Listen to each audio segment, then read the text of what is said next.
Hello, everyone, and welcome to Berlin Live in 4/4, where we explore Berlin live music scene through the eyes and experience of the musicians and artists who are part of it. I'm Jacopo, and I'm your host for today, and I'm very excited to introduce to our first guest. I'm actually here in his studio. Please welcome to the show Sebastian Lee Philipp, also known as Die Wilde Jagd. Hello, Sebastian. Hello and welcome. Thank you so much. You produced 4 studio albums, and your recent album, LUX TENERA, just came out. And I saw you had an incredible collaboration with the Metropole Orchestra. And I wanted to ask you how the idea of recording with a full orchestra came into your mind and how this collaboration just happened. In 2022, I received a phone call from Walter Huimakers, the main curator of Roadburn Festival, who I'd written a commission piece for before in 2020. And he said to me, do you know the world-renowned Grammy Award-winning Metropole Orkest from Holland? And I must admit, I hadn't heard of them at the time, but I said yes. And he said, cool, because we'd like you to talk to each other and see if you'd like to collaborate on a new piece to be performed at Roadburn 2024. And I had a chat with the orchestra management, immediately had a really nice connection and vibe with them. We discussed various ideas, such as, do we want to play existing songs of mine in an orchestral version, or, and this I found much more appealing, to actually write a completely new piece for the orchestra. And this is something I've always wanted to do. So I thought a lot about concepts and what I wanted the piece to be about, and wrote it all down, sent it off to them, and so it began. Were you expecting to receive this call, or was just came? No, this was one of those total random. This calls you wish for and hope for. Yeah, like it comes out of nowhere, and I could not believe it. I could not believe my luck, to be honest. Yeah. Wow, I can imagine that also playing with a full orchestra is a quite challenging process, and both in a good way and intense way, maybe. I wonder, what were the biggest challenge for you as a musician to record with a full orchestra, which for some musicians is ultimately the biggest challenge and dream and musical appearance? Yeah, I think the biggest challenge was the beautiful one also. It was to really write parts for so many instruments, because it's a 50-piece orchestra. And I downloaded all this software with which I could recreate an orchestra on the laptop and, play in notes for all the individual sections and instruments. And I got to a place I was very happy with. And at this point, the orchestra put me together with the conductor and arranger, Simon Dobson. He came here to the studio and we sat down together. I played him all my, ideas and compositions. We also just from the start had a really beautiful connection.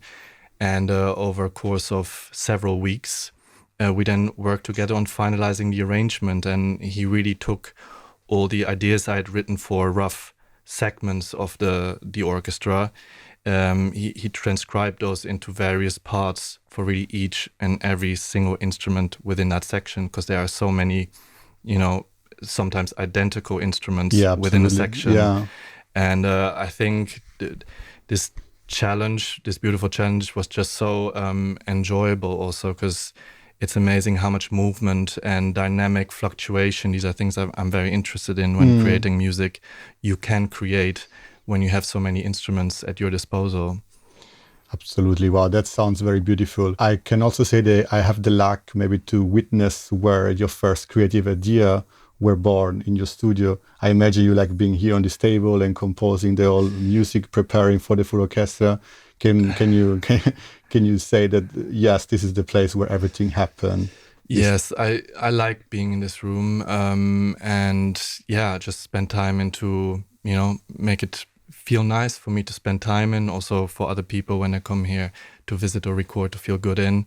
And it's so important to surround oneself with obviously equipment, but also just objects and memories and so forth, that set the right setting and environment for creative ideas to come. But that was pretty much the process. It was in the end, I think 6 or 7 months of pretty much coming here every day and just writing and coming up with stuff.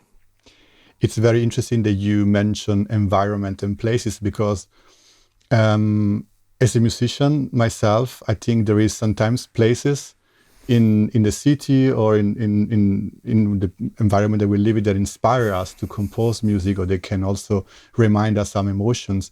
Do you have any place in Berlin that also when you are there, maybe you feel inspired, apart from your studio, of course, like any like environment or place that when you are there you feel and automatically inspired to write new music? Yeah, it's such a cliche, but nature is just inspiring. I'm really lucky that there's a little sort of forest very close to here.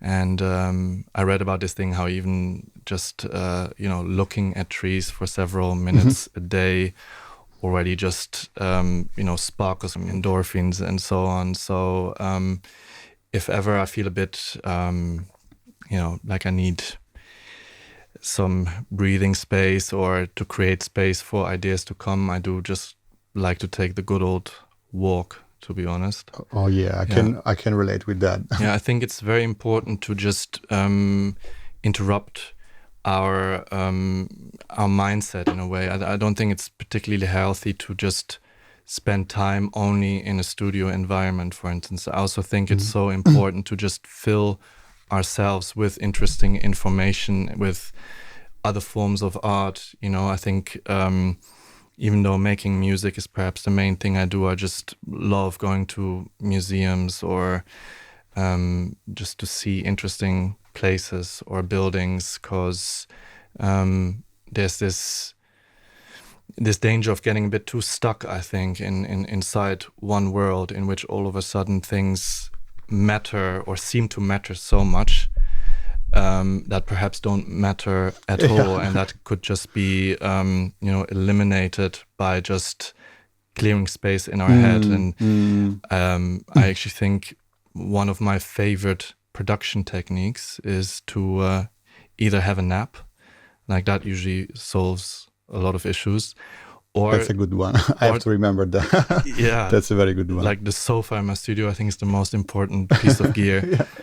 Or to just stop for the day. It's amazing what happens if we just feel like we're not getting anything done anymore. To just stop, do something else, whatever it is, and come back the next day. And this beautiful cycle that's also within us, and sleep and being awake and everything that happens in our bodies. Usually the next day, everything seems so much easier and better. So, but it took me some time to learn that, because I also had many phases where I would just want to keep working throughout the night or something. And that's inspiring. Thank you for sharing, Sebastian. Thank you.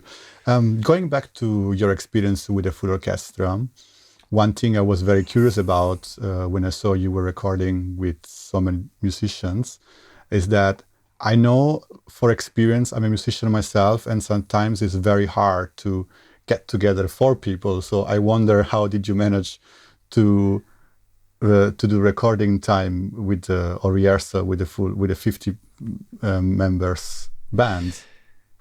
Again, I was so lucky to work with such pros, because when they told me about the rehearsal time for the piece before it was performed at Roadburn Festival, and they told me we have 3 days before the performance that we're going to use for rehearsals, and I thought that was already ambitious to have only 3 days to rehearse.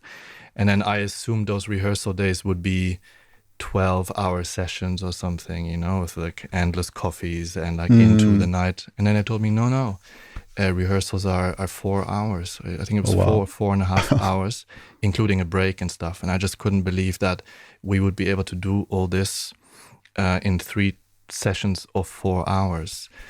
But of course, Simon and I had prepared so much in advance. All the musicians had their scores, some days or weeks before the rehearsal started. And basically on day 1, everyone already knew the piece. Wow. And what was so impressive to see is how the piece, obviously also under Simon the conductor's leadership at that point, really evolved from day 1 to day 3. Whereas on day 1, it felt like, the music was there and the playing was there, but then it just came to life so much through day 2 and day 3. Oh, wow. And I enjoyed so much, talking to the musicians there, having little chats about what certain things in the music meant and kind of give them little visual images of what I had in mind. Mm-hmm. And the other thing I also noticed is that I've become so used to hearing music through speakers like monitors or headphones. But when you're in a room with a whole orchestra, you just get sounds coming, From everywhere. acoustically from everywhere. And especially with these types of instruments where it matters so much how hard you press the bow or how hard you blow into an instrument, it really changes the sound of everything. This was really beautiful to hear. Now something a little bit more related to my personal experience of Die Wilde Jagd, because I was a couple of your concerts, and I remember you mentioned once about instrument or synthesizer that can reproduce animal sounds, and I wanted to ask you more about if You must mean my Fox Pro Wildfire. I bought this in Alabama. I'm not sure if it works perfectly. So this, when you turn it on, and if it works, is basically whenever I'm stuck with something and need an interesting instrument, I bring this out. Oh yeah, that's definitely animal sounds. So I think that's the horny coyote. This is what hunters use to, they set it up somewhere and then the animals come close. Do you think it works actually? No, I'm sure it does. I'm sure it does. I used to, before shows, I used to set this up somewhere like where at the back of the venue, and then from the backstage I would turn it on so the show would start with this noise and people weren't really aware where it was coming from. I like it when synths and music in general sounds like animals that have something to say, like that are opinionated or something. This is something I try to always incorporate somehow, a sense of communication of wildlife that's going on, as you can tell here. So, wow, did you ever maybe forgot this on any venue that you that you played and you had to go back? Hey, by the ways, I forgot my my coyote. I remember this because it's kind of special to me. So okay, and I mean, for the orchestra piece, it was even more crazy because we had a Carnix player who sort of flew in to have a cameo in the piece. The Carnix is this huge Celtic trumpet. This is 2,000 years old, and it's an instrument the Celts used to play to scare off the approaching Roman armies. Oh, no way. To scare them, and also to, get the vibe of the warriors going, to kind of stimulate everyone. And we had this amazing guy, Patrick Kenny. He's the Carnix man. He's famous for playing this, amongst other things. But this, he's one of the few who has this instrument and plays it. And it was just such a nice experience how he arrived and actually assembled the instrument. And then during the performance, he also appeared in the middle of the audience and made his way onto stage and blew this instrument. And it's this longest trumpet, and at the top of it there's this animal head that I could never quite figure out what animal it is. It's something between a pig and a dragon or something like that. It was definitely one of the highlights, and also a sonic, a sound I'd not really heard before, and loved it. Wow, that sounds very antique and original at the same time. Do you have any idea where maybe this person found these instruments? I wonder. I believe this is a replica of an original that was actually, found as traces of history, and you can I think you can have them made. Oh, okay. I think it's kind of like special and expensive to have it made. But yeah, worth it. You can only play it for not for very long, because it just takes so much breath and energy to play it. But it has a very to me, otherworldly sound. I remember when I first heard it, I thought, wow, this is nice. I hope we can see it live very soon. Yeah. Okay, thank you for sharing about these insights. For me, it was also very interesting you mentioning that on the concerts, and I wanted to ask you again more about. I wanted to also ask you, Sebastian, can you tell us more about the name Die Wilde Jagd, and also if it's any way related to this also experience in your sound journey? So Die Wilde Jagd comes from German and Nordic mythology. This is a time between Christmas and New Year's that in German is called Rauhnächte, rough nights. And according to these myths, there was this ghost train, or like a trail of ghosts and beings riding on horses across the sky and making a lot of noise, basically. And there's a beautiful painting of it by a Norwegian painter called Peter Nicolai Arbo, which was shown to me by the person whose studio I recorded the early Die Wilde Jagd songs in. This was in Düsseldorf. And this was Ralph Beck's studio, who also co-produced the early Die Wilde Jagd records. And I would always go to Düsseldorf at exactly that time of the Rauhnächte, because I was visiting my family in Düsseldorf. So I would always be in Düsseldorf during the Rauhnächte. And so this whole concept with the Die Wilde Jagd came up, saw the painting, and it has something very dramatic and very musical. And I think it evokes a lot of... it sort of also inspired me to make sounds that perhaps could have been the soundtrack of that scene of the painting. The painter, if I'm not mistaken, also, although he was Norwegian, also studied in Düsseldorf. Okay. So there was this coincidence also, yeah. Thank you so much, Sebastian, for telling us this beautiful story. You have been in Berlin for a while now. You've been producing your music, and you've been part of the scene and playing multiple shows in Berlin and also around Germany, of course, on an international level as well. What do you think have changed in the last year in Berlin in the music scene for the better and for the worse as well?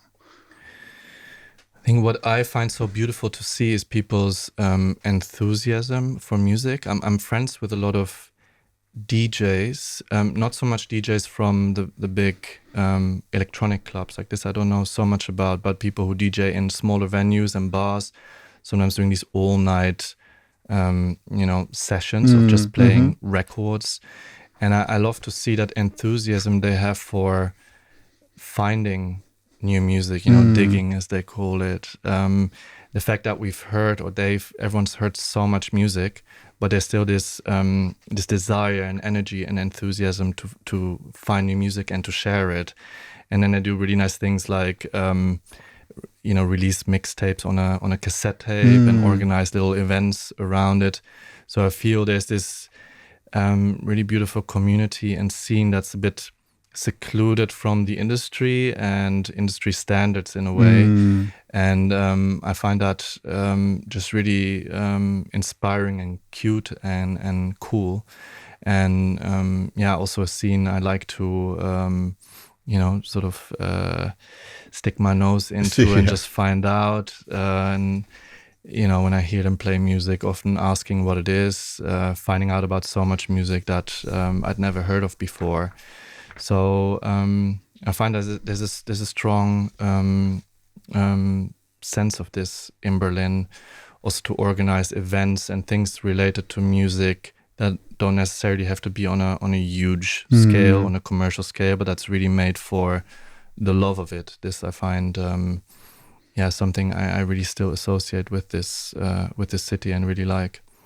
I can absolutely also confirm and relate that the sense of community of Berlin is probably, if you're an artist or a person who like community in general, the strongest probably part of the city. If everybody will ask me, what is the thing that you like the most about Berlin? I would always say it's the community and the people that make the city so special. Yeah. And everything that has happened with it. So yeah, I can also relate to this experience as well.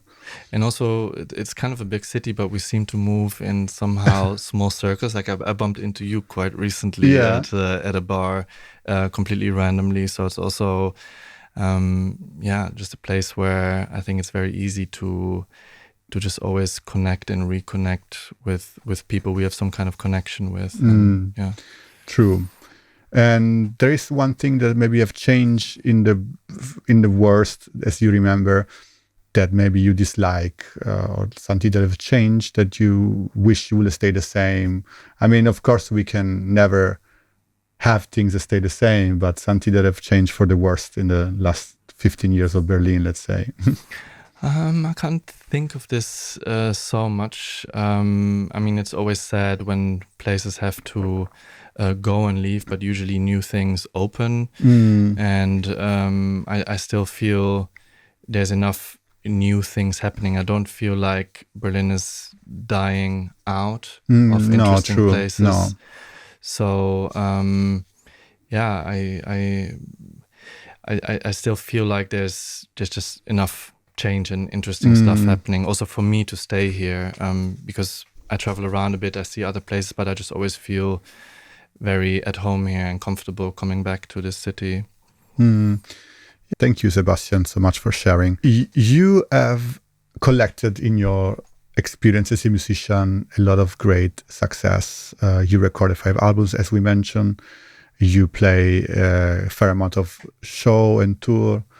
And my question for you is, what would be your advice to someone that is just about to start or their journey and to maybe achieve something close to what they've done or what he's dreaming about, to also record a lot of album and having so many collaborations? What will be your advice to this person, if you could give one advice? I don't like to give advice so much, but one thing I do think that is very important in life in general is to just do things that you love.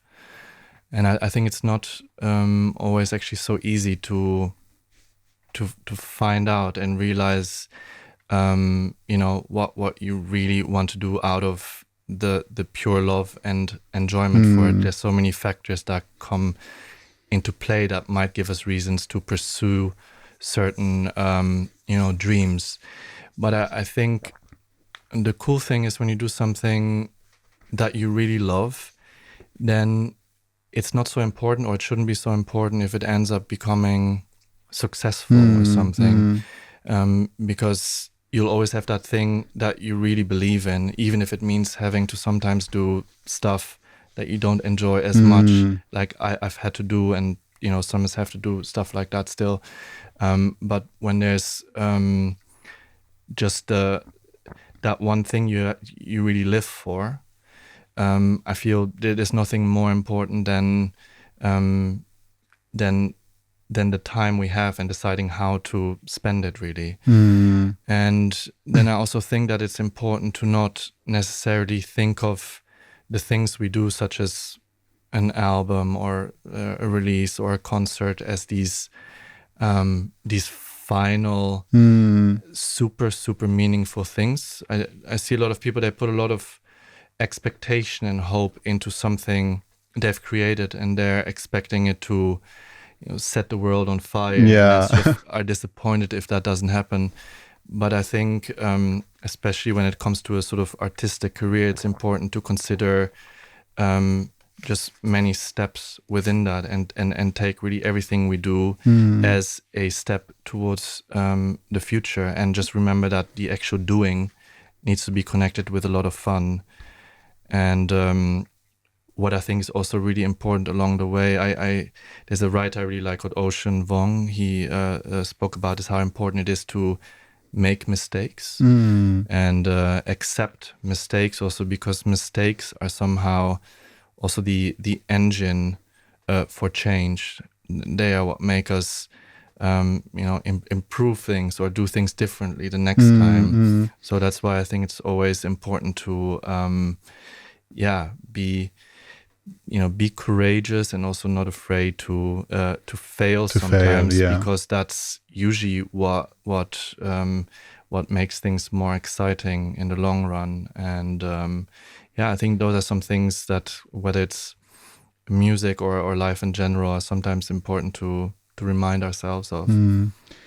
Thank you so much, Sebastian. That was really strong. And I really like that you mentioned that whatever you choose, if you choose because you have the passion and you love, you can overcome the challenges that you're going to go through, either you want it or not, because anything we do in life, it requires challenges. Yeah. And it requires moments that might going to be unpleasant, they might going to be a little bit more difficult.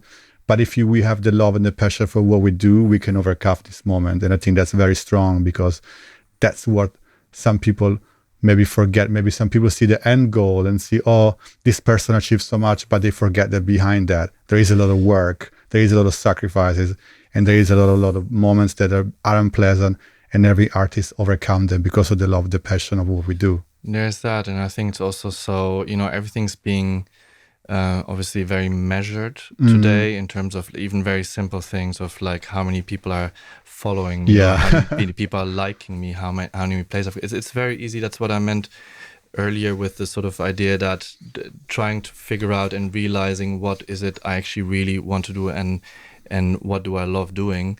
It's to just remind oneself that the actual doing part is what should be the main purpose, really. And it's of course it's easy to be blinded by all that kind of stuff, but I think I do really like it and appreciate it when I hear or see or experience art that comes from some kind of a depth within the soul, and something that really needs to be released and flow into the art. I think at the end of the day, that is what the purpose of art should be also. Absolutely. Thank you. That was very inspiring. Thank you so much, Sebastian. I think every musician or artist in general has a moment in their life which inspired them to start their journey as a musician or artist in general. And I wonder if you also can share with us your moment where you decided, okay, I want to start to do that. I would love to take this journey, to take the chance. I can't remember the exact moment. I mean, like probably most kids or youth, I was just really into music. I did learn to play the piano at quite a young age. Never managed to become any good at it at all. But I think one thing that really struck me is really the power of storytelling that music has. I remember, for instance, on long car journeys, I was listening to this audiobook called Der Watzmann ruft, which was about this mountain, which is actually located in Bavaria, close to where my grandparents lived and where we'd go on holiday. And this audiobook had something like extremely hypnotizing, and with a mix of the music and the story unfolding there, really made me realize how much power sound has, really. And this really started to inspire me to want to tell stories myself. And then the other thing is gear. Oh yes. I got a Yamaha RM1X groove box, which was this very simple groove box. You could write synthesizer lines and program beats. And I enjoyed so much sort of getting into that electronic side of music. And just checking out gear, going to local music shops. And then at some point that kind of sold it to me, just the pure enjoyment of it. Wow, that's very beautiful. Thank you, Sebastian, for sharing and for taking through how your journey has started till today. Now, I want to switch a little bit to a topic that is, I think, in the music industry or scene in general, very present, and is about AI in the music scene. And my question for you about it is that how do you think the inevitable upcoming of AI in music is going to impact the music industry?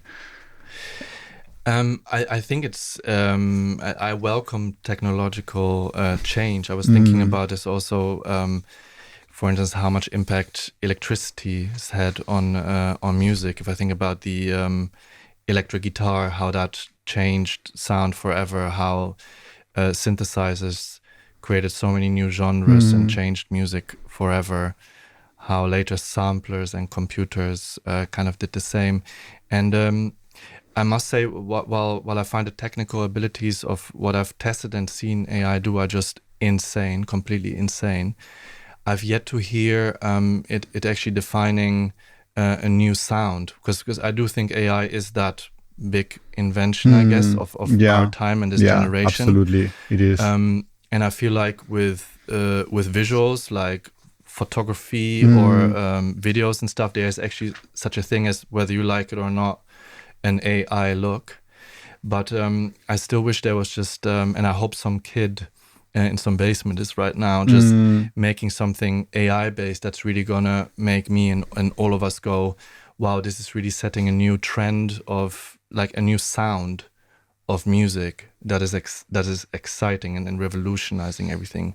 Because I feel in many ways we're a little bit like looking at the past a lot. I'm thinking also this trend of synthesizers, it's now like the thing to just recreate all these synthesizers that are 60 or whatever years old.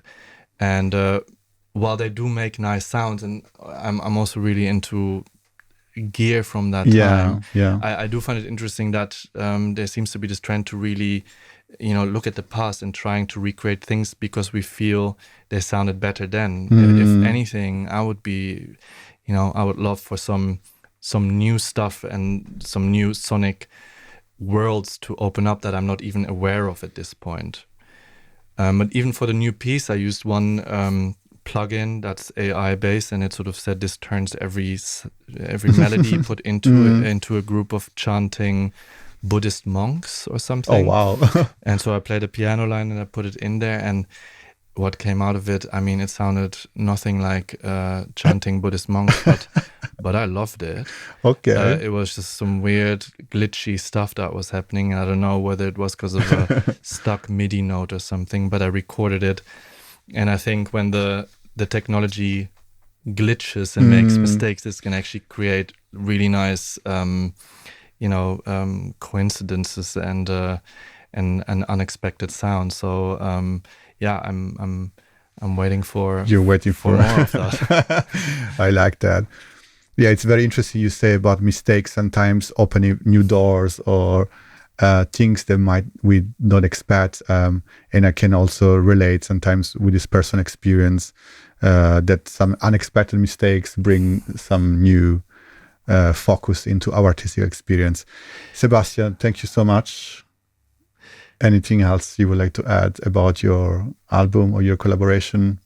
No, I enjoyed talking to you. Thank you very much for coming to visit me and having me on your podcast. Thank you so much, Sebastian, for sharing with us your insights and to welcome you to your studio. Thank you, everyone, to tune into this episode of Berlin Live in 4/4. Don't forget to subscribe to the channel.